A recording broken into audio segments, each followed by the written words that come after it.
ಹರೇ ಶ್ರೀನಿವಾಸ. ಇವತ್ತು D vitamin ಸಾರಿನ ಪುಡಿ ಹೇಗೆ ಮಾಡೋದು ಅಂತ ನೋಡೋಣ. ಇದು ತುಂಬ ಒಳ್ಳೆಯದು ಮೈಗೆ ಮತ್ತು ಸುಲಭ. ಹುರಿಯುವಷ್ಟು ಅವಶ್ಯಕತೆ ಇಲ್ಲ.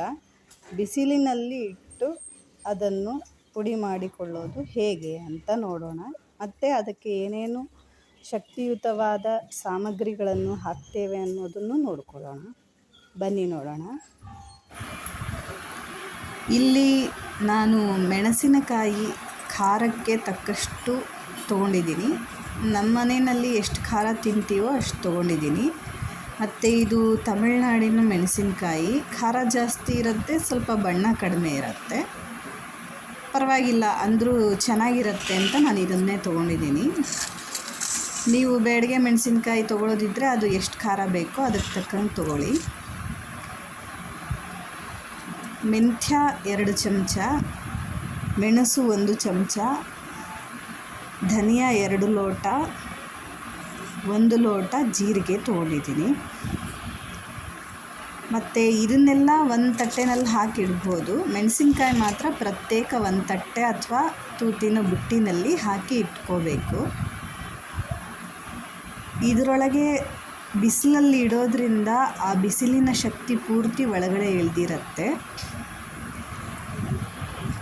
ಮತ್ತು ಇದು ನೆರಳು ಬರೋವಾಗ ಮತ್ತೆ ಬಿಸಿಲು ಎಲ್ಲಿದೆಯೋ ಆ ಕಡೆ ಇಟ್ಕೊಂಡು ನಾವು ಅದನ್ನು ಚೆನ್ನಾಗಿ ತಯಾರು ಮಾಡ್ಕೋಬೇಕಾಗತ್ತೆ.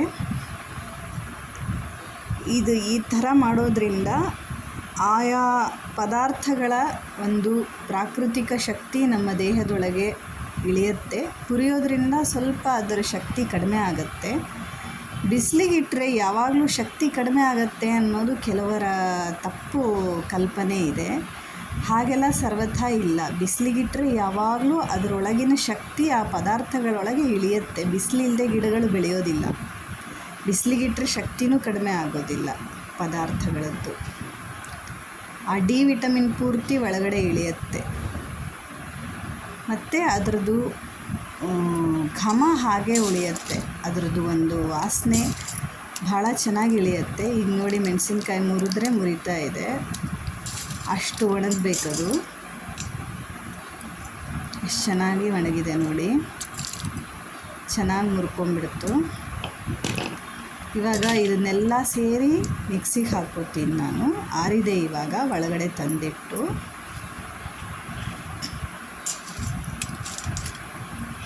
ಈಗ ಈ ಮೆಣಸಿನ್ಕಾಯಿ ಮಿಕ್ಸಿ ಜಾರ್ನಲ್ಲಿ ಹಾಕ್ಕೋತೀನಿ.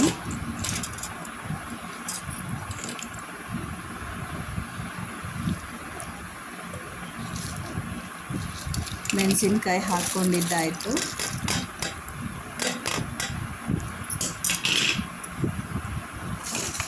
ಇನ್ನು ಮೆಂತ್ಯ, ಮೆಣಸು, ಜೀರಿಗೆ, ಧನಿಯಾ ಅದನ್ನೆಲ್ಲನೂ ಹಾಕ್ಕೊತಾ ಇದ್ದೀನಿ. ನಾನು ಇದಕ್ಕೆ ಬೇಳೆಗಳನ್ನು ಹಾಕ್ಕೊಳ್ಳಲ್ಲ, ಹಾಕ್ಕೊಂಡಿದ್ದೀನಿ. ಇನ್ನು ರುಬ್ಕೊಂಡು ಬರ್ತೀನಿ ಇದನ್ನು. ಬೇಳೆ ಹೇಗೂ ಹುಳಿ ಸಾರು ಅದಕ್ಕೆಲ್ಲ ಬೇಳೆ ಇದ್ದೇ ಇರುತ್ತೆ. ಹಾಗಾಗಿ ನಾನು ಬೇಳೆಗಳನ್ನು ಹಾಕ್ಕೊಂಡಿಲ್ಲ. ಈಗ ನಾನು ಪುಡಿ ಮಾಡ್ಕೊಂಡಿದ್ದೀನಿ. ಇದು ಸ್ವಲ್ಪ ತರಿಯಾಗಿದೆ ಒಂಚೂರು. ನಿಮಗೆ ನೈಸ್ ಬೇಕಂತಂದರೆ ನೀವು ನೈಸಾಗೂ ರುಬ್ಕೋಬೋದು. ನಾನು ಇನ್ನೂ ನೈಸ್ ಮಾಡ್ಕೊಳ್ತೀನಿ.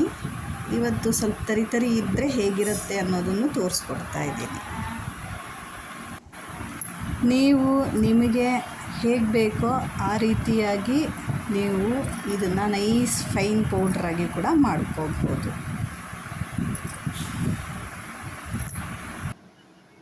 ಇದೇ ರೀತಿಯಾದ ಆರೋಗ್ಯವಾದ ಆಹಾರಗಳನ್ನು ಮತ್ತೆ ನೆಕ್ಸ್ಟ್ ವಿಡಿಯೋದಲ್ಲಿ ನೋಡೋಣ. ಜೈ ಶ್ರೀರಾಮ್.